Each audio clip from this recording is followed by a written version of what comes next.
If you have extra cash just sitting in a high yield savings account, stop and watch this. There may be a better place to park your money that can earn you more money while also paying you less in taxes.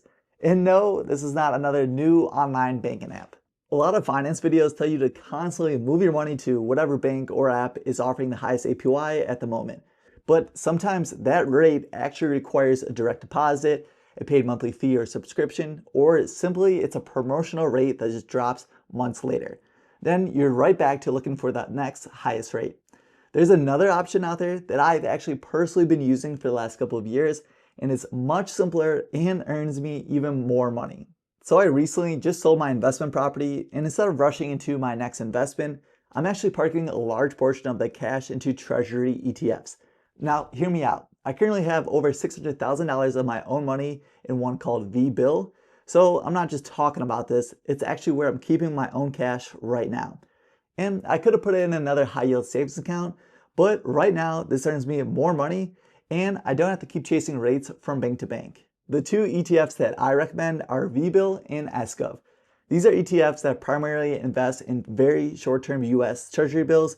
And kind of think about it like this, you're buying a basket of short-term loans to the US government that you could easily just buy and sell through a normal brokerage account like Robinhood or Fidelity.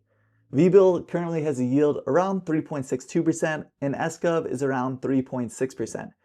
These are considered very low risk investments because they're primarily holding short-term US Treasury securities. So if these ETFs are so great, then why do we hear so much more about high yield savings accounts online? Well, one thing worth understanding is the incentive. If I recommend a new savings app, I might make $50, $120, or even more when a single person signs up. However, on the other hand, if I tell you about VBIL or SGOV and you buy it through your brokerage account that you already have, I make nothing. Now, that doesn't make high yield savings accounts bad, and it doesn't mean that every recommendation is driven by affiliate income, but it is incentive worth knowing about when you're watching personal finance content. So how does Treasury ETFs actually compare with popular savings options like Robinhood and SoFi? Instead of just throwing a bunch of numbers out at you, let's look at what could happen if you park $10,000 in each of these options for 1 year. With $10,000, the difference isn't really huge, to be honest. And feel free to pause the screen if you want to go over all the details. But watch what happens when we move that up to $100,000. Now the difference becomes much easier to see. And I also included the fees because these are easy to overlook. Robinhood Gold costs $5 a month, and SoFi Plus currently costs $10 a month for its higher APY. VBIL and SGOV have very small expense ratios, which are already reflected in their SEC yield. And remember, all these rates can change. So these numbers are based on the rates that are available when I'm recording this video. But there's one more difference we haven't accounted for yet, and this is where Treasury ETFs get even more interesting: taxes. Here's the part a lot of people miss, and I don't blame them. Taxes is not the most exciting thing.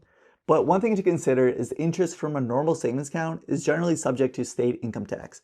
However, the portion of the Treasury ETF's distribution can be exempt from state and local income taxes. I live in Illinois where the state income tax is nearly 5%.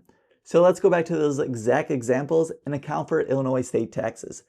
At $10,000, we're still not talking about life-changing differences, but let's scale that up again.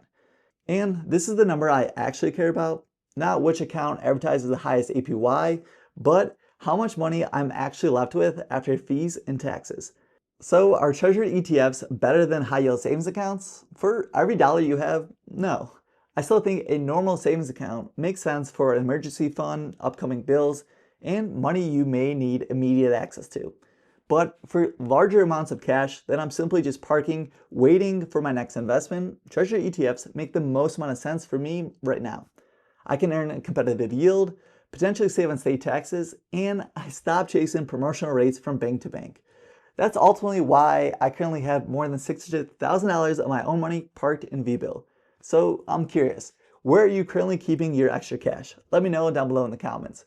And if you thought this video was helpful, make sure to subscribe and share this video with a friend. By the way, YouTube thinks you're going to enjoy watching this video even more so I'll see you over there next.